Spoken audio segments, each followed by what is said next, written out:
ఎవరురా నువ్వు ఇంత టాలెంటెడ్ ఉన్నావు?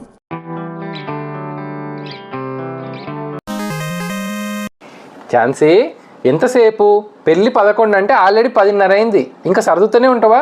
తొందర రెడీ అవ్వు. అయిపోయింది. మీరు వచ్చేసేయండి, ఇంకా బయలుదేరదాం. మ్యాచింగ్ అన్ని వెతుక్కునేసరికి లేట్ అయిపోయిందిలే. ఇంక రండి. అమ్మయ్యా, సరే కార్ రివర్స్ ఇస్తా, తొందరగా లాకేసి వచ్చాయి. Let's go. అయ్యో ఏమండి, ఒక్క నిమిషం. బా మళ్ళీ ఏంటి Jhansi? Matching pink and white ముక్కు పుట్టుగా మర్చిపోయానండి.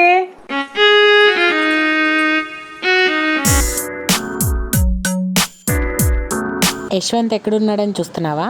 ఉన్నాడు ఐమాక్స్లో. ఏంటి నేను వెళ్ళలేదేంటా అని చూస్తున్నావా? తను వాళ్ళ తమ్ముడితో ఐమాక్స్లో సినిమాకి వెళ్ళాడు. నన్ను రమ్మనలేదు, పోదామా అని పర్మిషన్ అడగలేదు. అయినా సిగ్గు లేకుండా పోవాలా ఏంటి? అందుకే పోలేదు. ఇంట్లో ఎవరు లేరు. మా అత్తయ్య మామయ్య గుడికి పోయారు. నా కూతురు ఏదా అని చూస్తున్నావా? నా కూతుర్ని కూడా పట్టుకపోయారు. ఇంట్లో ఉంటే బోర్ కొట్టిద్దంట. అందుకనే గుడికి పోయి ఆ తర్వాత పార్కు కూడా పోయి సాయంత్రం వస్తాము, నైట్కి భోజనానికి వంట చేయమ్మా అని చెప్పి వెళ్ళారు.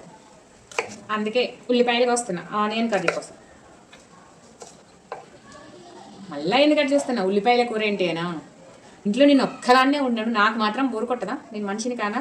వస్తావా పోదామా అని ఎవ్వరు అడిగింది లేదు, తీసుకుపోయింది లేదు. ఇలాంటి వాళ్ళకి ఉల్లిపాయల కూర కాక చికెన్ బిర్యానీలు వండి పెడతారు. మరి ఇందుకే నేను ఎవరితో మాట్లాడుతున్నానో చెప్పలేదు కదా. అదిగో వాళ్ళంటున్నాడు.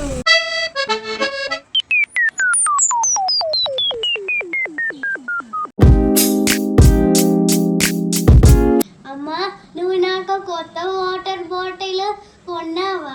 కొత్త బాటిలా?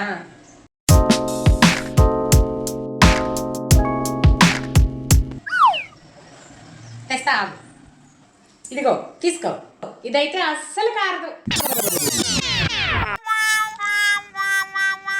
ఎవరురా నువ్వు ఇంత టాలెంటెడ్ ఉన్నావు?